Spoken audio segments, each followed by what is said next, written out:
Headline edition, July 8, 1947. The Army Air Forces has announced that a flying disc has been found and is now in the possession of the Army.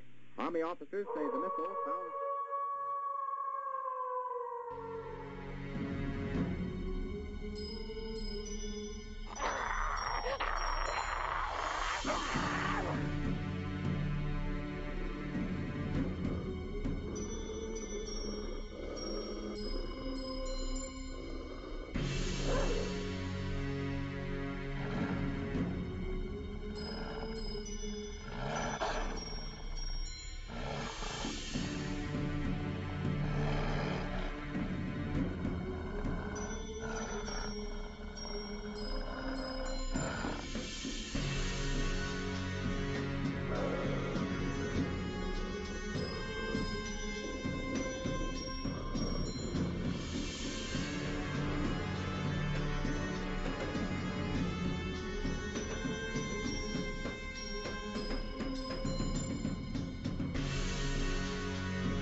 And welcome to another episode of the Shadowland Radio Show. I am your host, Dr. William Lester, coming to you, as always, from the great city of Atlanta. I like to always start off the show by thanking those of you who have been keeping up with the archived episodes, thanking those of you who have subscribed to the YouTube channel.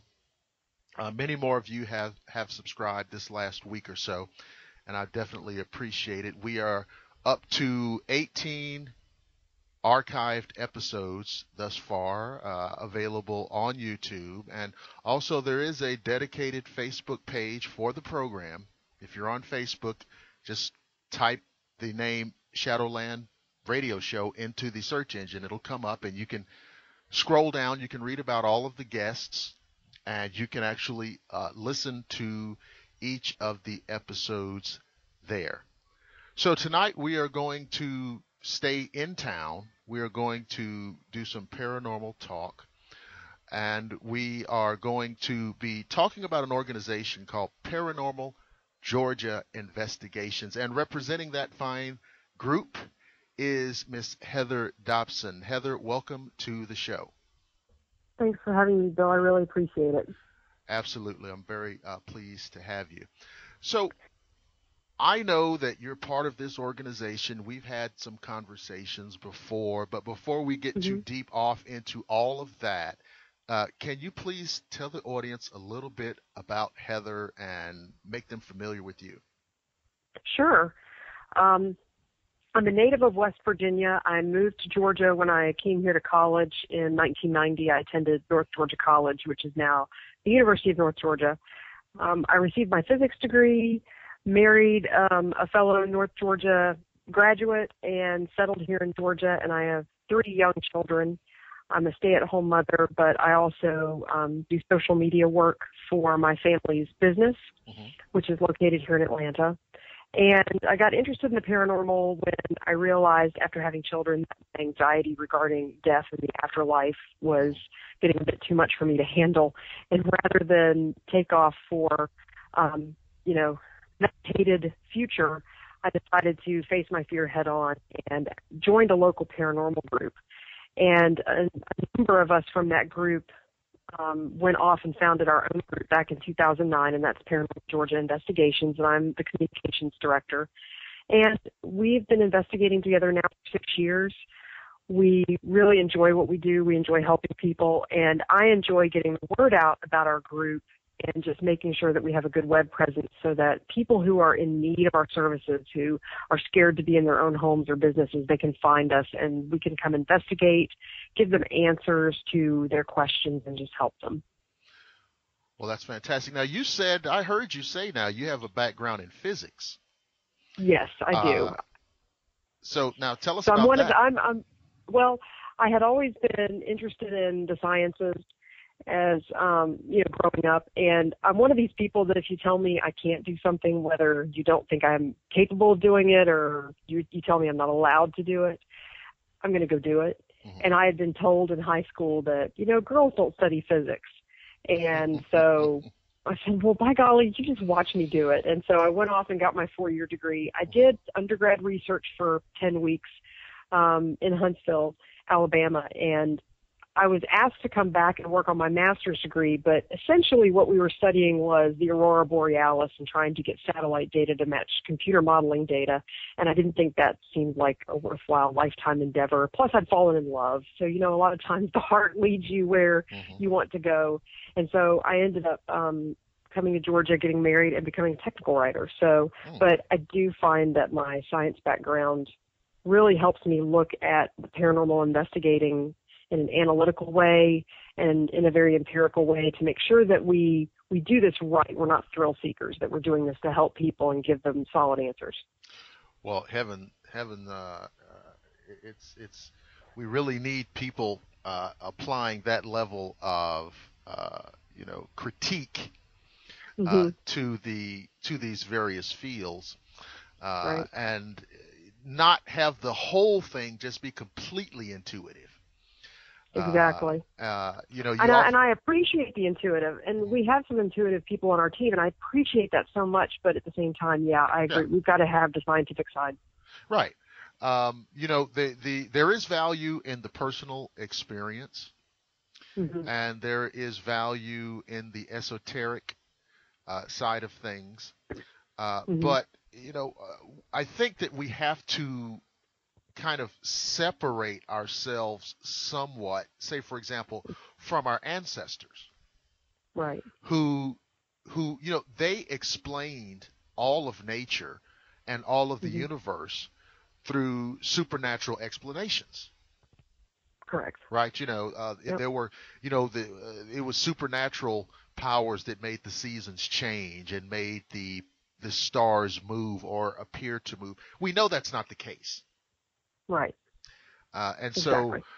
so on that same train, how has your background in physics helped you with this paranormal? I mean, are there areas of consistency where your training in physics helps you understand how what heretofore has been looked at as purely supernatural, how it might work in the according to natural laws? Well, I think mostly it just comes down to utilizing the scientific method in investigating.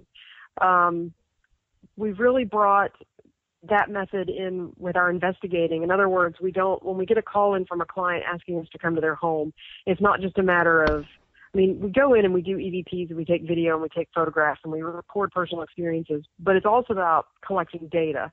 So we look at the weather, we look at the moon phase, we look at seismic activity, geological formations sitting under the property, that kind of thing. How many women were on the investigation, how many men, et cetera. And we're taking all that into account. We also tell the client, okay, we've investigated here on a clear night. Would you allow us to come back on a night that we know it's going to be storming or wet or cold or dry or, different conditions? Would you be okay with having another group come in and, using the same setups, try to get the same results, the same data, the same EVPs, that type of thing? We also have control investigations where we go to a location that we know is not haunted, but we send our team in as if it is, and we don't tell them that it's a control investigation. We just tell them, we've got another investigation going. Here's the address. Go set up your equipment and go for it. Sometimes we even create a backstory. So what we're trying to do is bring the scientific method in to investigating. And the reason why we're doing that is not to shy away from the intuitive, but at some point, to be taken seriously, this field does need to become more scientific in its practices and in its method.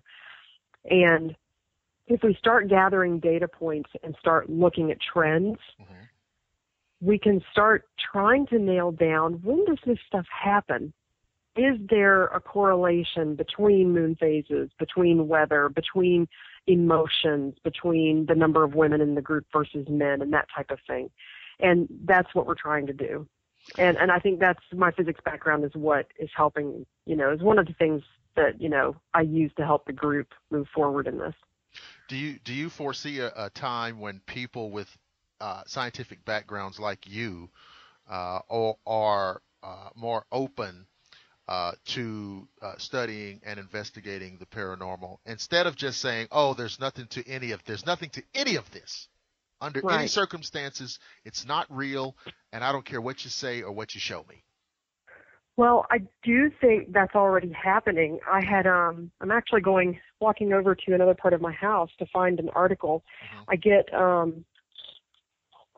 I get the Scientific American magazine, and it was actually around October. Mm-hmm. And Michael Shermer is one of the columnists, and he's actually a skeptic, and his magazine is called Skeptic Magazine. Yes. And he published an article called Infrequencies, and it's essentially about how he had a radio from a relative who had passed, and the radio was inoperable and unplugged and was not battery operated, and the darn thing was 70 years old. Mm-hmm. And it suddenly starts making noise and playing, and he can't explain it, and he's a scientist.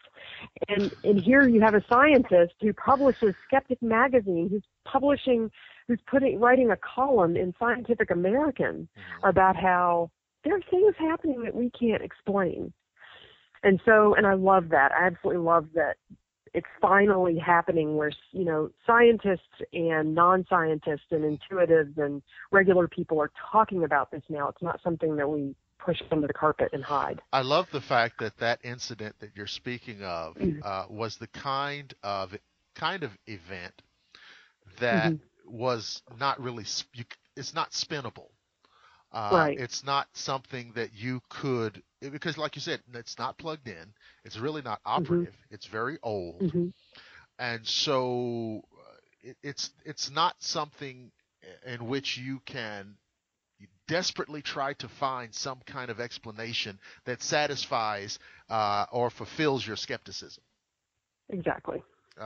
Yeah. And, as you were telling me that story, it made me think about, you talk about collecting data and evidence, and I saw a documentary, and this is just kind of evidentiary to what you're talking about. I saw a documentary about this woman who found a painting at a secondhand shop, an antique shop.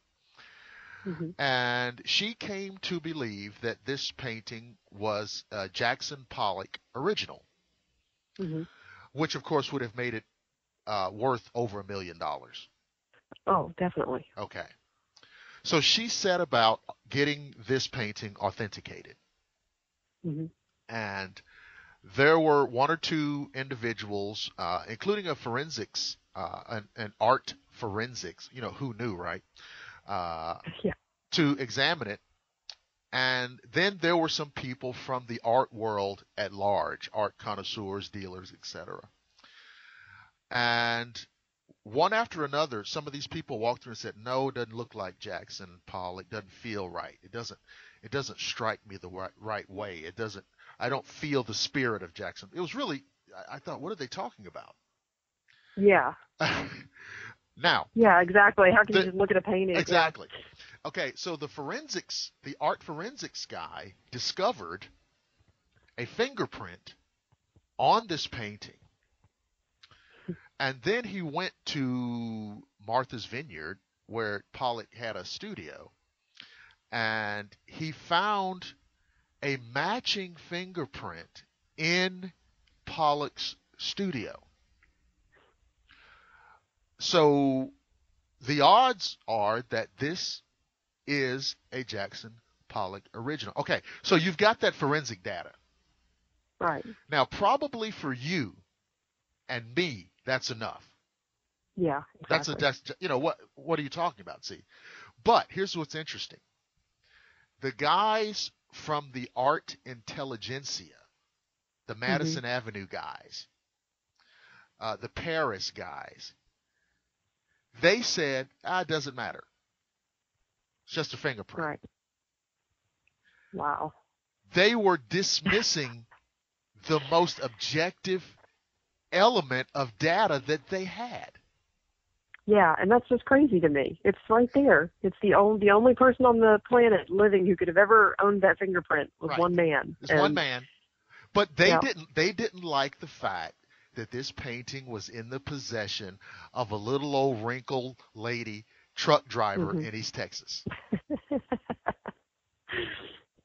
And I think that's what it's going to have to happen, is that it's going to have to actually, this mind-blowing provable paranormal event is going to have to happen to it's going to have to happen to Neil deGrasse Tyson or Stephen Hawking or someone like that who's going to come out and say, it's true. Now, here's the difference, though. Here's the difference. Now, I swear.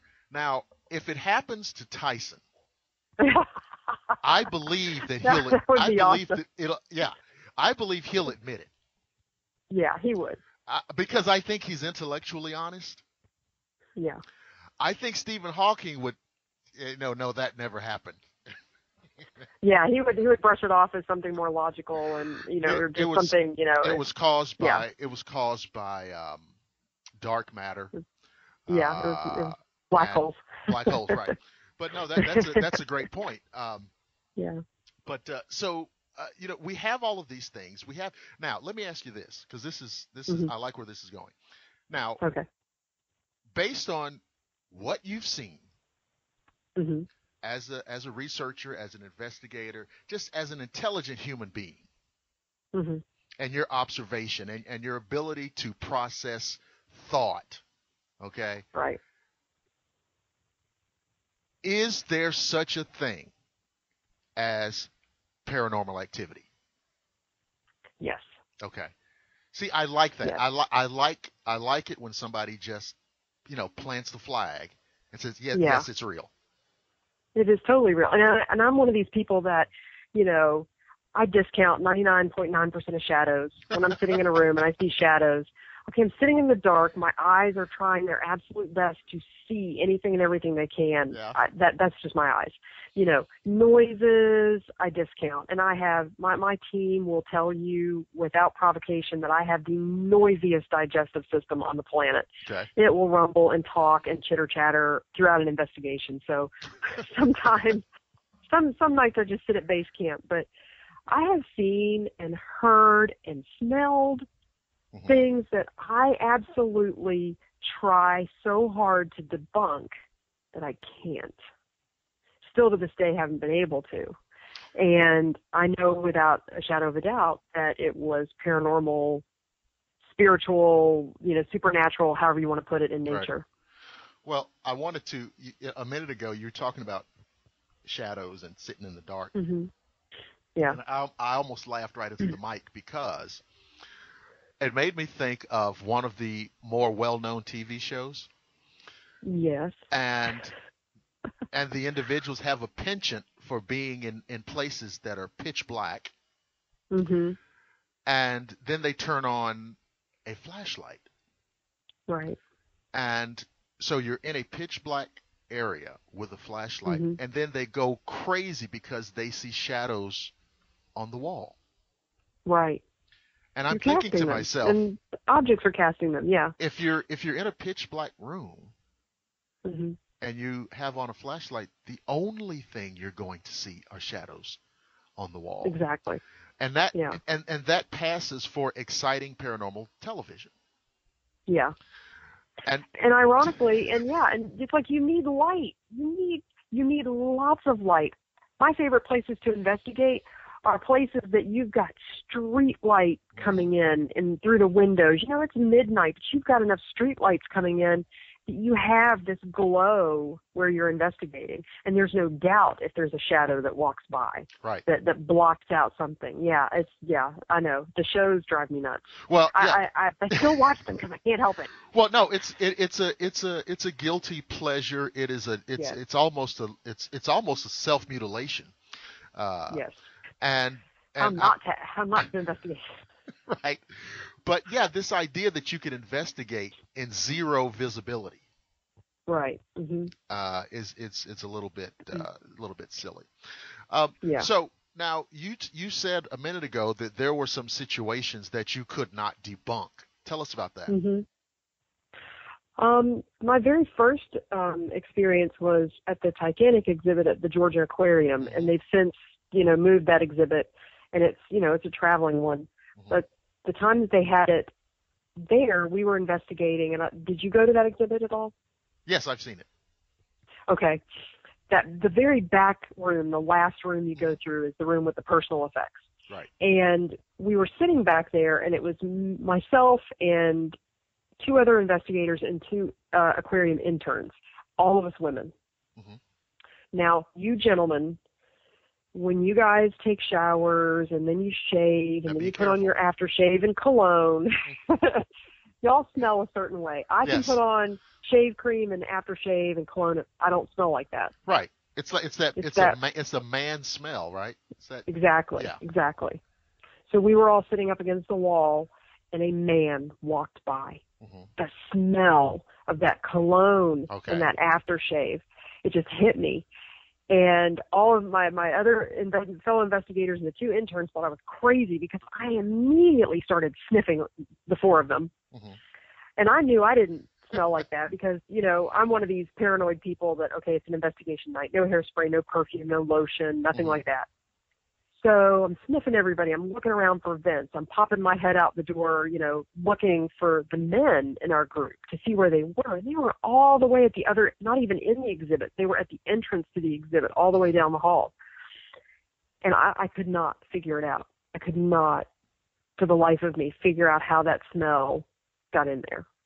And my only conclusion was that it had to have been someone walking by. Now, whether it was someone from the Titanic, whether it was someone who's been there at the aquarium since, it was built, whatever was there was torn down and, they built the aquarium. So I don't have an answer as to who it was, but it was a man. And that was the most interesting experience. That was my first experience.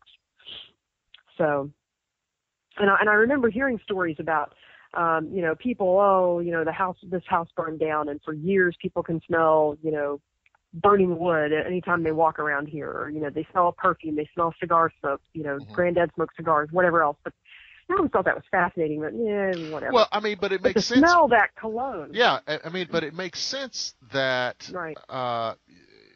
that you would pick up that aroma, and I've heard this before about a person who has passed on, who may have had a favorite, cologne or aftershave, what have you. And from time to time, the aroma of that cologne would be present. Right. Well, just to kind of say, perhaps, hey, I'm around, and here's how I'm letting you know I'm around. So yeah, I've definitely heard that enough times to think that there's probably something to it. Right. And it was, I'd always thought that my first experience would be seeing something or hearing something, and never thought my first experience would be a smell. And I thought that was really special, and that it was at the Titanic, and that, my middle son, my middle child, he is just absolutely enamored of the Titanic. Mm-hmm. And this came about on his own. This didn't even have anything to do with me investigating, because he was at the age at the time where I didn't really tell them about this side of my life. And he came about that interest on his own. And so it makes it even more special that I've got this little 9-year-old walking, it's interesting of the Titanic. It's interesting. What do you think? What do you think it is about that captured his imagination? I don't know. He had checked out a book about ghost ships, and it covered 4 different, famous shipwrecks. And the Titanic was one of them, of course. And he knows a lot about the Andrea Doria and the Lusitania and the Empress of Ireland and all these other shipwrecks. But for some reason, he has fixated on the Titanic. And I don't know if it's the romance of it, that it was unsinkable, that, Robert Ballard found it 70 years later. I don't know what it is about it, but he loves it.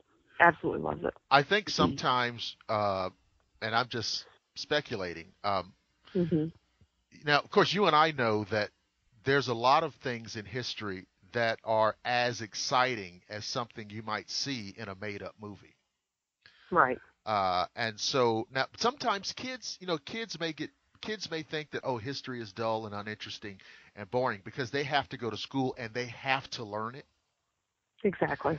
And then when a kid discovers an event and realizes that it's actually a harrowing, hair-raising, exciting adventure filled with danger and death and intrigue.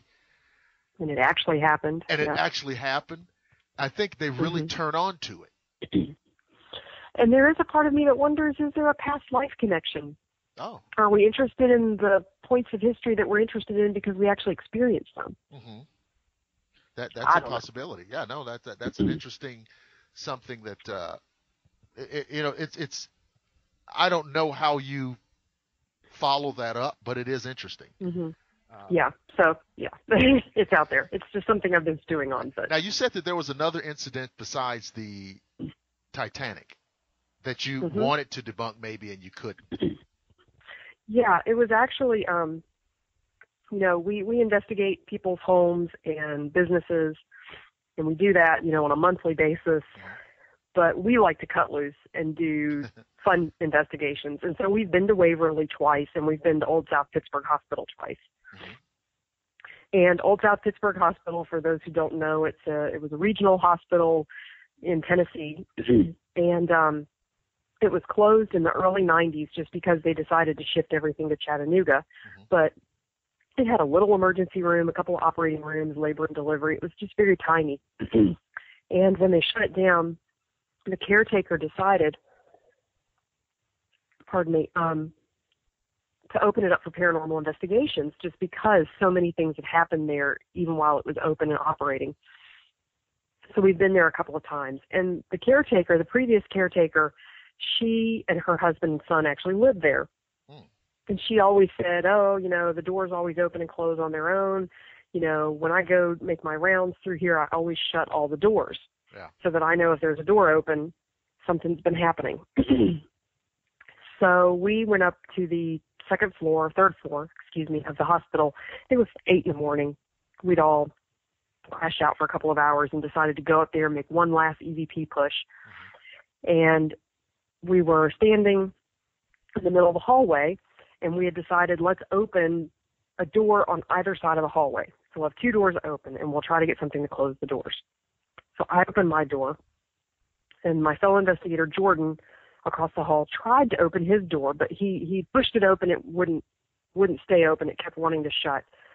And he said, forget it. Let's just keep this one shut. We'll try to get something to close your door. So when he shut it, and we actually have a video of this, you can hear him closing it until it clicks, until the handle latches, the doorknob. And so we went back to the middle of the hall and asked whatever was there, hey, can you shut that door down the hall from us? Can you shut it? Well, it didn't shut the door. It opened the one that Jordan could not get to stay open. And you actually hear the doorknob turn in the video.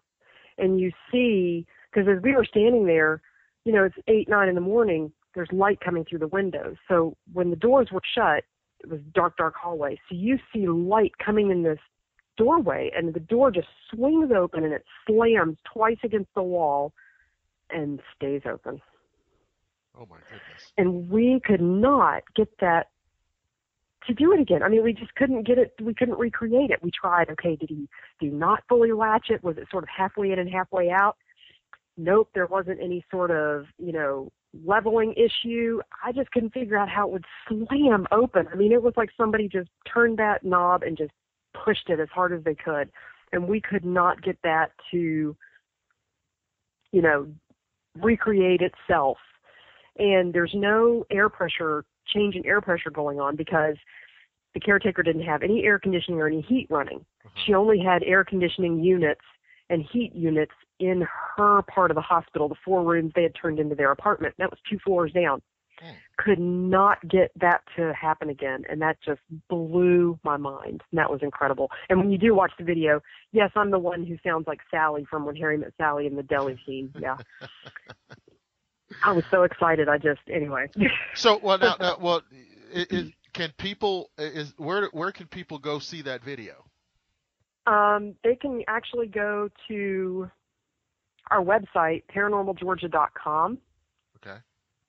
And at the top of the at the at the top of the site, you see Home About PGI, and then there's audio and video evidence. You can click on audio and video evidence, and it's a post, and the first link in the post is click here for our YouTube channel. Okay. That'll open up a new window, and you can look at, and I think we have 3 videos up. Yep, and there is door opening by itself at OSPH.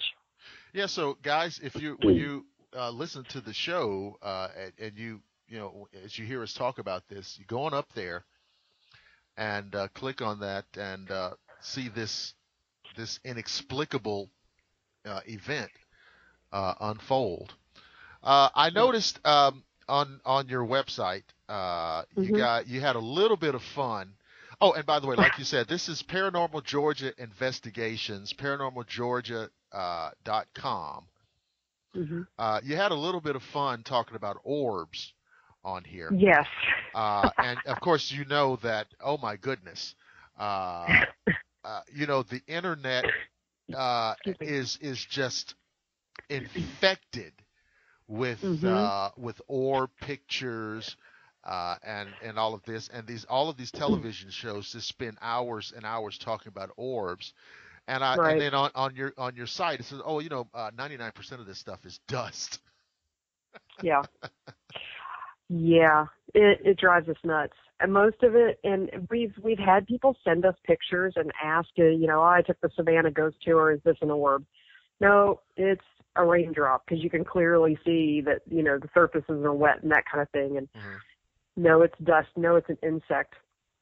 And in our years of investigating, we have yet to actually get an honest to goodness true orb, which to us it's clearly changing direction. There's no air current influencing it. It's self-illuminating, and we've never captured one. To us, it's all been dust, pollen, raindrops, insects, other things. And I'll be honest with you, the only time I ever told somebody that it's not an orb was a woman had sent me a photograph of her dining room shortly after her daughter had died. Ooh. And they had, there were guests there, and it was clearly dust. But she wanted to know if it was her daughter and if her daughter was there. And I didn't specifically say that the orbs were your daughter. I said, yes, your daughter was there, because clearly her daughter was definitely there in spirit. And I just, so sometimes I feel like I need to be sensitive, but, if it's just, oh, hey, we took this picture and do you think this is an orb? No, that's not an honest orb. The daughter, natural. First of all, listen, I mean, that's the kind of thing where, I mean, what a terrible type of thing, right? Exactly. To deal with, yeah. Right. But the daughter could be there without the orb, right? Exactly. Precisely. Okay. Yeah. They don't need to manifest as an orb or as anything else. So, yeah, they could definitely be there. Okay. I know that, sometimes we all have loved ones, and we've all lost loved ones, and we want to feel that not only do they continue on somehow, but we want to feel like there are times when they are around us. Yeah. And I suppose there are times when that desire will overtake our common sense. Yeah. Yeah, and it's understandable. It's completely understandable. Yes. But on the other hand, there are times perhaps when those individuals are actually there around you, unseen, but maybe not unfelt. Right. Exactly. Yeah. Like you said, the in the Titanic exhibit, I mean, clearly that was a male presence that was either there to let you guys know it, or it was there all the time. Right, exactly. And I don't know if it was residual, if it was something attached to some of the personal effects there in that back room, because I know a few of those personal effects weren't owned by men, based on the monograms they found, or, men's shoes or that kind of thing. So whether it was residual attached to the object or, hey, he came along with his stuff. I have no clue. Well, I can tell you. I mean, most guys. I mean, no matter what time period it is, guys Mm-hmm. are attached to their stuff. Yes. We like our Yep. stuff. And, so do girls. But yeah, I understand. But I mean, it's a different kind of thing. Like, hey, this is my Yeah. stuff, and back up. Right. Exactly. Yeah. I wanted to ask you because you mentioned residual and it triggered something. Mm-hmm. And I like to ask investigators this because it's I don't know whether this is a pet theory of mine. It's something I'm turning over in my brain. Okay. Shoot. In a case of a residual, Mm-hmm. have you ever contemplated that, because it looks like, like a recording of something, right?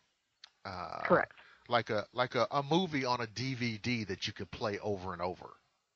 Mm-hmm. Or a song, an MP3 file that you can play over and over. Right. I've often wondered if it has something to do with the nature of time. Mm-hmm. Because we're still struggling with exactly what time is. Correct. And whether it's something real or whether it's just a construct that we have, conjured up or what have you. Exactly. And is this a time anomaly? I know you've heard of, we talk about time slips and things like that. Correct. And Right. I'm just wondering if these residuals are time displacement, just kind of playing back. You're seeing something. For example, you have a DVD, you put the DVD in, you hit play. All right. It doesn't matter how many times you put the DVD in there, it's going to be the same movie. Exactly. And it's not going to change unless you damage the DVD or whatever. So and that movie was produced at a certain point in time. Mm-hmm. So the clothes are going to be the same. The cars are going to be the same. The decor is going to be the same. So the clothing style in the film does not change because you're watching it in 2015. Right. Exactly. See what I'm saying? And so right. I'm wondering if these residual things are kind of time anomalies and we're able to actually see, just like you're watching a movie that was made 50 years ago. Correct. No, that's a really great idea. I mean, that's a really great theory. Uh-huh. Because we've thought about that. We've also thought about, I know Larry Flaxman put forth the idea that it could be, the idea that there are infinite quantum universes. Every single choice that you make throughout the day, you have, okay, am I going to have peanut butter and jelly for lunch, or am I going to have a ham sandwich, or am I going to have a turkey sandwich? Well, you don't make the one choice. You actually make all three choices because that you has now branched off into three separate quantum universes, which are then going to make even more choices and branch off into different universes. And so you have this infinite number of yous that are existing now. And so this idea that could it also be a flip between two quantum universes, that, you're in your universe right here. And, for example, my mother, when my father died 17 years ago, she could still, for about 4 or 5 months, hear him walk the hallway at night into the kitchen, because he would always get a midnight snack, and she'd hear the floorboards creak from his bedroom to the kitchen and back. So was it my father? Was it a time slip? Was it him still alive for an extra 4 months in a parallel quantum universe? I don't know. I like it when it gets kind of, like this. Yeah. Exactly, and I love this. Yeah. It's not always spiritual. It could be something else. No, well, I was thinking about now. You talked about space camp and how nerdy it is. Okay, let me get nerdy too here, because I'm a big fan of comic books. All right. Yes. And Same here. Yep. You talked about the peanut butter sandwich and making the choice and each. Okay. Well, of course. There's a character in the comic books called Green Lantern. All right. Oh, yes, love Green Lantern. All right, so oh boy, so we know that his ring is powered by this enormous battery. Yes. And this battery harnesses this green energy. And according to the backstory is that all energy has a corresponding vibration and a corresponding color. And again, according to the backstory, the strongest and most powerful force in the universe is free will. Right. And its vibratory color is green. Okay. And this is the energy that powers the rings. Now, the reason I think that's so interesting, and the reason I think it correlates to what you're talking about, is that free will and constantly making choices, and every time you make a choice, you open up a new quantum reality. Maybe that is what powers the universe and keeps it perpetually in the creation mode. Right. Exactly. Because if you have infinite civilizations out there making infinite choices. Yep. Then it will continue. Everything. It's almost like a self. What do they call it? Like it's a self-perpetuating machine. It's a perpetual motion machine. Exactly. As long as there is free will, the universe will keep itself going. Right. You see how we fixed everything just right there? Exactly. Yes, we did. Just right there. We solved it. We solved it. That's, right. That's amazing. It's all done. Everybody can go home. Yeah, exactly. So everybody, Google Green Lantern if you're not familiar. How dare you? But check out the Green Lantern and the Elders of Oa. All right. But don't watch the Ryan Reynolds movie. Don't watch the Ryan Reynolds movie. Wasn't that that was so. I would have rather watched. It was. I would have rather. I mean, I enjoyed the Justice League and the Justice League Unlimited animation, animated series that Cartoon Network did, and it's like, okay, don't waste your money seeing that movie. Just go watch all the. Go watch Green Lantern in all those episodes. It's so ironic. It's so ironic that you referenced that because, and of course, all of our listeners who are comic book fans are going, yeah. And all the ones that aren't are saying, "Oh my God, somebody shoot me!" Just went pear-shaped. But that's okay because they can just they can go listen to something else. But I agree with you that the Justice League and the Justice League Unlimited animated shows that Cartoon Network did were phenomenal. And like if you guys are into comics and superheroes and you haven't seen those, please do. I know they're on DVD. I know they're on Netflix. So you ought to be able to find them. They're really good. They're not silly. They're not and it's really, not for kids. It's not for kids. Adult. No. Yeah. It's not for kids. All right, but it's really good stuff. And so I can't believe you. Yeah, that's fantastic. So you see, ladies and gentlemen, only on the Shadowland Radio Show can I draw direct correlation between paranormal research, what you choose to make for lunch, and the larger, broader DC Comics universe. I think it's brilliant. It's brilliant. I bring it to you, and you can listen for free. We're not charging some funky subscription price, right? Exactly. So, listen, I saw on the Paranormal Georgia Investigations website, you did reference a darker reality to the paranormal, which of course is demonic hauntings. Correct. And I think it's very important to cover this in as much as this has become such a popular hot button topic. Oh my gosh, yes. And definitely. The demonic influence, demonic hauntings, the oppression, infestation, the various stages of demonic hauntings, and the people who are maybe getting involved with these things on an investigatory level that don't need to because they lack the proper background and what have you. Exactly. And then the comparative rarity of these, because one of the things I want to put out to the public is that actual legitimate demonic hauntings are comparatively rare. Right. Correct. And when you start seeing these hauntings and everyone comes out of the woodwork saying it's a demonic, you've got to be cautious with that. Yeah. Correct. So let me get you to comment on this aspect of things.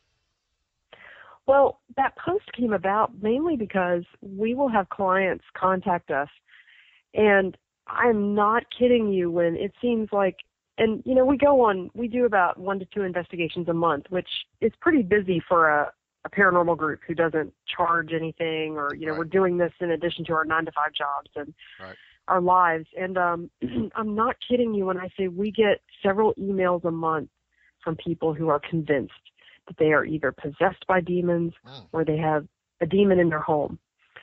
And it's what I want to impart to everyone is you just need to back up a second. First of all, I wish it was required reading for everyone to read The Demonologist by Gerald Brittle, because it's a fabulous book about Ed and Lorraine Warren.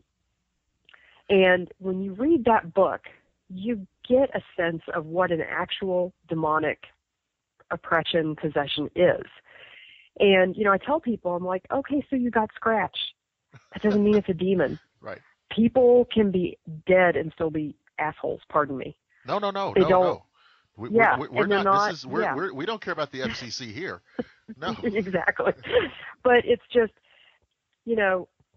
there are people who have passed who were horrible in life, and they're going to be horrible in death, and they want you to be as miserable as they are. Right. But if you get scratched, that's not a demon. If you're having bad emotions, that's not a demon. If a piece of jewelry goes missing, that's not a demon. It's not a demon. A demon is going to defile your most treasured possessions, your most religious possessions. It can move refrigerators, things of that size and nature. Right. The smells are going to be horrendous. I actually came a few years ago to one of your conferences where Bishop Long gave a talk, and he wasn't actually able to physically be there. He did the talk by phone, I think. Oh, you were there? Yeah. Oh, okay. I was there. Okay. So, yeah, And, I remember that. He was, he did a distance, a long distance lecture. Yeah. And he had some audio from a couple of cases that he's worked on, and it was crazier than anything Hollywood could have ever cooked up. And it's not only trying to impart to people that, okay, you don't have something demonic going on, but trying to also get the word out to other groups. Mm-hmm. You don't have a demonologist on staff, okay? Right. What we need to do is as a paranormal group, we need to be able to recognize the signs of a demonic possession, oppression, and get the proper help that those people need and back out, because we don't have the skills necessary to fix anything like that. But Bishop Long and the Paranormal Clergy does, which is probably the closest organization to us that I can think of that can help those types of people. And, it's like, we luckily in our short 6 years have never encountered anything that would need that type of assistance, but we're always on the lookout. I mean, not only are we trying to debunk, but we're also trying to make sure that doesn't affect our lives. And we know enough to notice it and to see it and know that it's happening and get them the proper help. It's so funny that you mentioned this because our intro, the Institute of Metaphysics does intro to demonology, and we use that book for that course. Right. Okay. I love that book. Okay. I found that book. Now this is I found that book as a teenager. Mm-hmm. Because when the book came out, about maybe 1980. Yeah, sometime in the 80s. Yeah.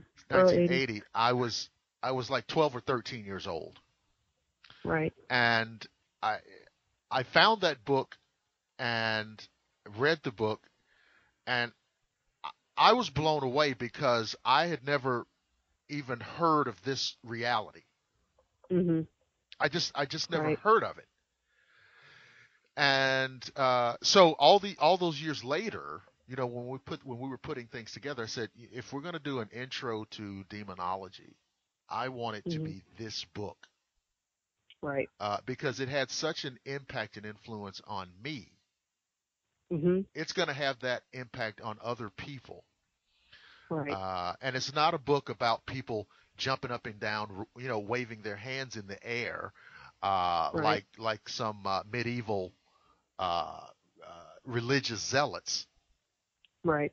It's a book about research and investigation. So that's it's very interesting. So again, you know, you have all of these people saying they've got demons in their house, and they've got, like you said, I think I'm possessed. And you know, when a person says, I think I'm possessed, Mm-hmm. they're probably not. No, and the fact that they had enough clarity to send an email that's actually pretty well written, and I think if you were truly possessed, I don't really think, I think you'd barely even be able to make a phone call. Right.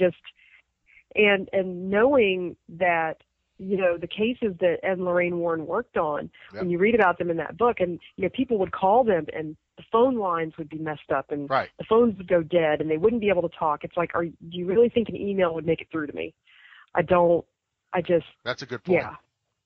It's very frightening. And I read that book shortly after I got married. I was in my 20s and stupidly read the book when my husband was out of town on business. Oh no. Oh my gosh, I don't think I It must slept a have been wink for a solid horrifying. week. It was awful. And so, yeah, I've told my group, I'm like, look, if you're interested in this aspect of investigating and you want to be one of the people on the team who kind of can notice if that's happening with a client, you need to read this book. This is the book you need to have in your arsenal of knowledge. So I'd go a step further, and a lot of people really are surprised that I would say this, but if you are thinking about getting into the area of investigating or specializing or specifically demonic hauntings, demonic cases, right. Don't. Yeah, no. Don't. I mean, it will ruin your life. Yeah. It will just change it inexorably. I know an individual who has done that for 20 years. Mm-hmm. And I have known him for about 10 years. Mm-hmm. And in the 10 years that I have known him, I've never seen him go 5 straight days without a medical issue. Right. Without some inexplicable health issue. Mm-hmm. And it used to just correspond with him getting a phone call. Mm-hmm.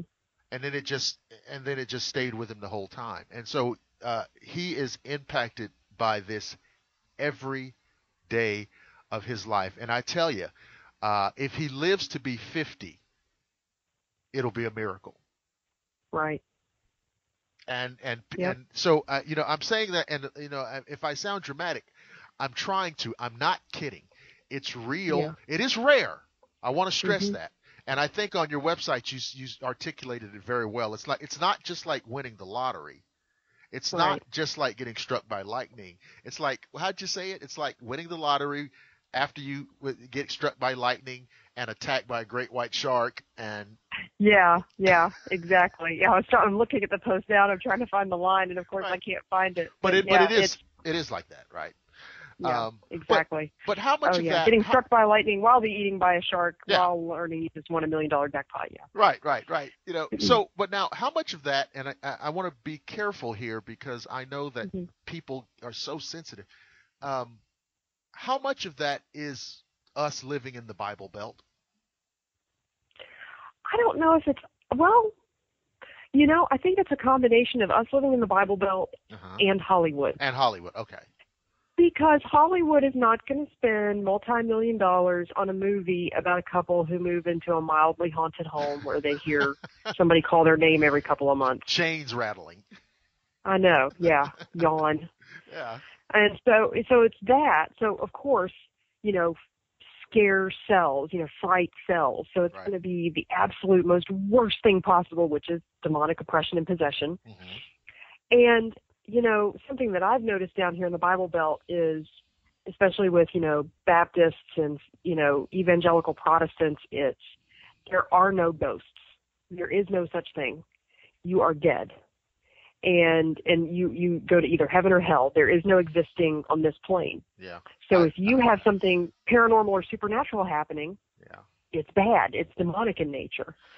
And that's crazy to me. I've done 6 years. Yeah, 6 years of investigating, and nothing like that's ever happened. I'm glad that somebody just finally came on and said that it's crazy.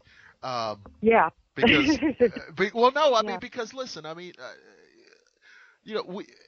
I think that if you can go around in a circle and go around and around and say, oh yeah, whatever people believe is fine, but that's a game. Right. That's a game that we do with each other, so you can move on to the next thing and don't get bogged down in a debate. Right. But it's insane, and I've noticed that this is going on across the spectrum. And for example, they're not ghosts, they're demons. Mm-hmm. And the one that really flipped me out was that they think the flying saucers are devils and demons. And I'm like, really? Oh, really? That's crazy. I'm like, but you know what that is? But here's what that is. Here's what that is. See, their belief system cannot account for intelligent life in the universe. Right, exactly. You would think that it would, but because they interpret this thing so literally, the fact that it doesn't say extraterrestrial in the book of Leviticus, right, means that they're not there. So clearly people have seen UFOs. Yeah. Clearly, exactly. people have photographed and video and had clearly. So since they can't deny that UFOs are out there, they say, "Oh yeah, UFOs are real, but it's the work of Satan." Yeah, exactly.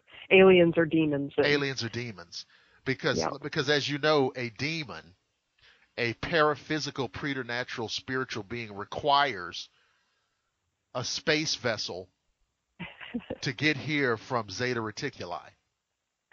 Exactly. Really? Does it have shields and warp speed? Do they need that too? But I mean, and I don't. Yeah. And this is not like an attack on religion. That's not what we're doing. Well, it's almost like it's a very, how do I put this? And I know I'm probably going to end up upsetting people, but it's this very naive but it's good view. Radio. Yeah, very good radio. It's this naive view of the world around you. It's a very naive, childlike idea. Yes. This idea. Well, easy answers, simple answers to complex questions. We have to keep it simple, because if we go any further than the simplicity, if we go any further than black and white, if we try to see a gray, we can't fathom it. It goes outside our belief system, and that's impossible. And there's ego too, because it's an ego thing. Earth and mankind are the center of the universe. We are special snowflakes. God made man in his own image. Therefore, right? Right. We are the center. And if other beings are out there that have intelligence and have technology, right, then that means that we're not as special as we thought. And I don't like that. Right, exactly. You see, so a lot of it is that it's ego driven, and then the other thing too is, if that is true, then it calls my worldview into question. And if I'm wrong about this, Hell, maybe I'm What wrong else? about global warming. Yep. Maybe I'm wrong about Yeah. evolution. Maybe I'm right. I'm like, well, yeah, you probably are. Yeah. Yeah, exactly. And so Yep. I think that it's something that when you're in this field, you can't ever really get away from, Mm-mm. because there are still a lot of people who judge and evaluate reality through the lens of a very strict, narrow religious perspective. Mhm. And And I think that's really sad because there's so much more to life and to what's going on around you than that narrow view. yeah, And if you would open up that view, I mean, it's just incredible. It's just incredible the stuff that's going on around us every day. And uh-huh. I feel bad for people who refuse to see any of it. Well, yeah, I do too, and I think that there is. I feel bad for those people, but I also see a great danger Mhm. to the larger society. Right. And and now I think that it's shrinking. I don't think this is growing. Don't get me wrong. No, I I think it's think it's going shrinking. in the opposite direction. Right. Yeah. But I'm very taken aback by a strain of anti-intellectualism Mhm. that I see, that is very, very, very concentrated in some circles, Right. in which I remember, John Adams said, that we should look to our best and brightest. Mhm. And all throughout our history, I mean, JFK talked about wanting, when they were asking him, what kind of guys do you want in your cabinet? I want the best and the smartest. Right. And there was a premium placed on people who could think. Mhm. And while I still believe that's certainly true, in some circles, that is almost a character flaw. That you're an elitist. Exactly. Right. And what drives me nuts about those circles is that the lack of intelligence or the lack of knowledge is celebrated. That's what you said. And It that perfectly. drives me crazy. You It's said like, it. oh, Yeah. I'm proud. I am proud to not be smart. Or I'm proud not to have, I'm proud to have poor grammar or to not have passed high school or to whatever else. And I think, oh my gosh, you poor hillbilly child. You said it very Really? well. You said ignorance or non-intelligence being celebrated Yeah. as if it's a virtue. Right. And going back to the Bible Belt, it's almost like it goes back to that whole story of Adam and Eve and the fruit from the tree of knowledge. It's like, okay, so you ate that fruit and now you know everything and now you know too much. It's like, well, I'm of the opinion you can never know too much. You can never know too much because, I mean, I think that you listen, what we learn will save us. Mm-hmm. Yeah. And what we're ignorant of will destroy us. Correct. Those are our only two outcomes. Yeah. So, you need to decide what train you're getting on. And it's very, and the fact that science cannot answer every question does not mean that science is not real and true. Exactly. I heard a guy say that, evolution was just a theory. They call it, I was like, yeah, but so is gravity. Yeah. It's like, yeah, you don't understand the definition of the word theory as it applies to scientific ideas and laws. Yeah, exactly. They think that when you say theory, a lot of laymen interpret that as you're guessing. I have an idea. I have a general idea. Yeah. But that's not it. We say the theory of gravity, but nobody doubts that gravity is real. Exactly. Nobody doubts that. But when you say the theory of evolution, because the concept of evolution challenges their worldview, oh, it's just a theory. Right. Well, yeah, but it's observable. Yeah, And it's an explanation that's been, you tested know, and observed. tested and observed and substantiated through, you know, observations of our world, and we thus far have not found anything that opposes that.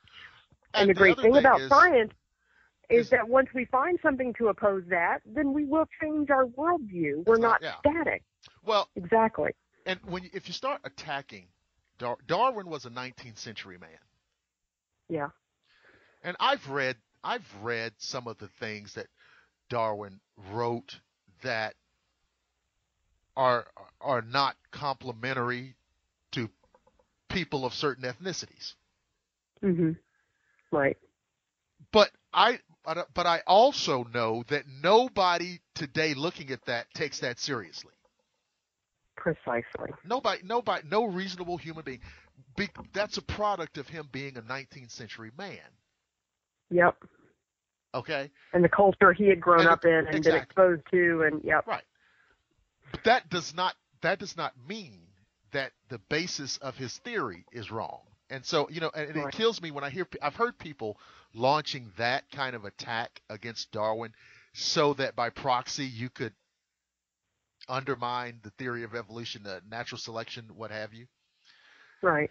And I think to myself, well, you know what, here's the problem I have with it is you probably don't disagree with Darwin that much. And you're just kind of using this because you don't like evolution. Yeah. You know? And I think it comes down to the idea of, again, the special snowflake idea of, you know, there's no way that I could come from an ape. There's just no way. You know, I'm not an ape. I'm, you know. Well, you're not. You're pretty far removed intellectually from those, but you and a chimpanzee are pretty close. DNA-wise. I'm gonna say this for the 1 millionth time. And I know my listeners going to go, oh my God. But see, because my background is in anthropology. Right. And I'm going to say this for the 1 millionth time. Darwin did not say that man come from apes. Mm-hmm. Darwin said that man and ape have a common ancestor. There you go. Yep. So I get emails and people ask me, well, if evolution is true, why are there still apes? I love that one. But I'm like, well, wait a minute. When you're born, does your mother and father disappear? Exactly. Do your grandparents, did they just cease to exist because, now you're here and you're the next level? Mm-hmm. So everything else can be forgotten about. Everything, right. So, but it's that kind of, so anyway, that is I'm with you. You know what I mean? And that is the, and, you know, like, and I think it's the chimpanzee, I think they're up to 98% with the identical DNA to ours. Mm-hmm. Yeah. And, you know, that's sort of relevant, don't you think? Yeah. That's sort of relevant in terms of our background. So all we're saying is that, you know, there was a common ancestor. The apes went this way, and we went the other way. When you think about it, you've got, you know, I like to picture, you know, the common ancestor sitting in a field or wherever, a forest, and there's two of them, and one of them figures out how to, I don't know, get the termites out of the log, and the other one doesn't. Use a stone to dig out. Yeah. Exactly. The one stands up to get a fruit out of the tree, and the other one doesn't. Right. It's like, what was that one moment where it happened? It happened. That spark. Yeah, and it may very well have been that the employment of a simple tool, right, or using fire to. I mean, there's no way to know that, but I mean, it had to be.